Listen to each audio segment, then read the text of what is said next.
आत्मदहनाचं निवेदन घेऊन गेला। त्यावर 7 दिवसांना का मरता, मी पेट्रोल आणून देतो, आताच मरा, असा अजब सल्ला तहसीलदारानं दिलाय। बुलढाण्याच्या खामगावमध्ये घडलेल्या घटनेनं महाराष्ट्राची मान शर्मेनं खाली गेली आहे। बुलढाणा जिल्ह्यात शेताला रस्ता मिळत नाही म्हणून आत्मदहनाचा इशारा देण्यासाठी गेलेल्या शेतकऱ्याला नायब तहसीलदार निखिल पाटील यांनी 7 दिवसांनी का मरता, मी पेट्रोल आणून देतो, आताच मरा, असा सल्ला दिला। त्यामुळे संतप्त शेतकऱ्यानं खामगाव तहसील कार्यालयावर जाऊन उडी मारण्याचा प्रयत्न केला, मात्र वेळीच तिथे हजर असलेल्या काही कर्मचाऱ्यांनी त्यांना अडवलं। आई सामाजिक कार्यकर्ते जेव्हा या तहसीलदारांना शेतकऱ्याला तुम्ही आत्महत्या करण्यासाठी प्रवृत्त करत पेट्रोल आणून देण्याची भाषा का करता असा जाब विचारला, तेव्हा सामाजिक कार्यकर्त्यांचं समाधान न करता निखिल पाटील नामक या नायब तहसीलदारानं तहसील कार्यालयातून पळ काढला। आता त्यानं त्याच्या विनंती अर्ज केला, तुम्हाला तुमच्या कर्मचाऱ्यानं पकडलं तलाट्यानं, नाही तर मरत होता माणूस, उडी मारत होता। तुम्ही बा सामान्य माणसाला न्याय देता की लोकांना मारता?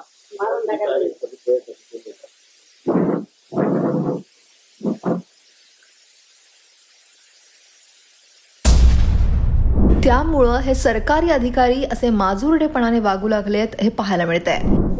माझं नाव गोविंद सोपान महाले, ज्ञानगंगापूर। मी साहेबांसमोर अर्ज घेऊन गेलो।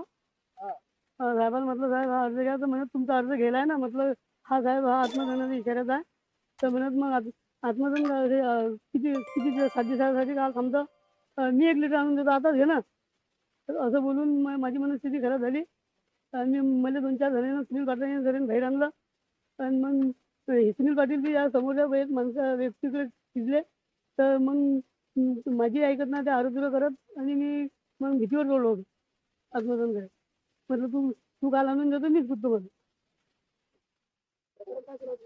प्रकरण रस्त्यात आहे साहेब, माझ्या ते सांगलं माझ्या केळी नुकसान झाली, अजून 1 रुपयाची काटली नाही, सोयाबीन अजून शेतात तसं पडलेलं आहे, कापूस तसा पडलेला आहे, तर मला तात्कालीन रस्ता तसं नाल्यानं उतरायचं तुम्ही करा।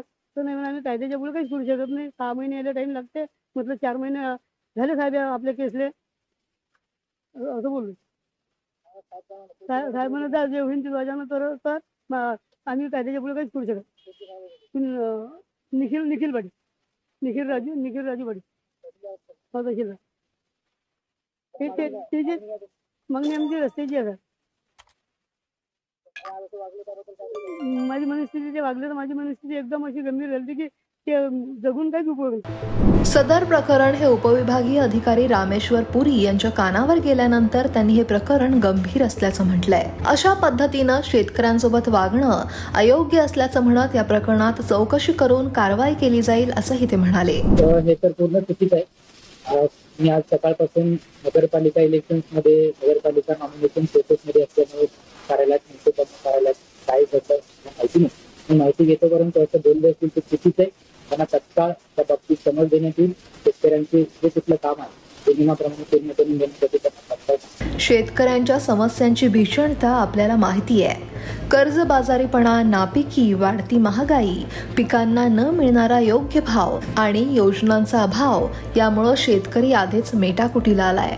अशा वेळी आत्महत्येचा विचार मनात घेऊन आलेल्या एका जीवाला लवकर मरा असं सांगणं म्हणजे त्याच्या जखमेवर मीठ चोळण्यासारखं आहे। एकीकडे सरकार उपाययोजनांचं आश्वासन देत असतानाच प्रशासनातील काही अधिकारी मात्र अजूनही शेतकऱ्यांच्या दुर्दशेबद्दल किती असंवेदनशील आहेत याचा हा एक लाजिरवाणा पुरावा आहे। अशा असंवेदनशील अधिकाऱ्यांवर काय कारवाई व्हावी, तुम्हाला काय वाटतंय?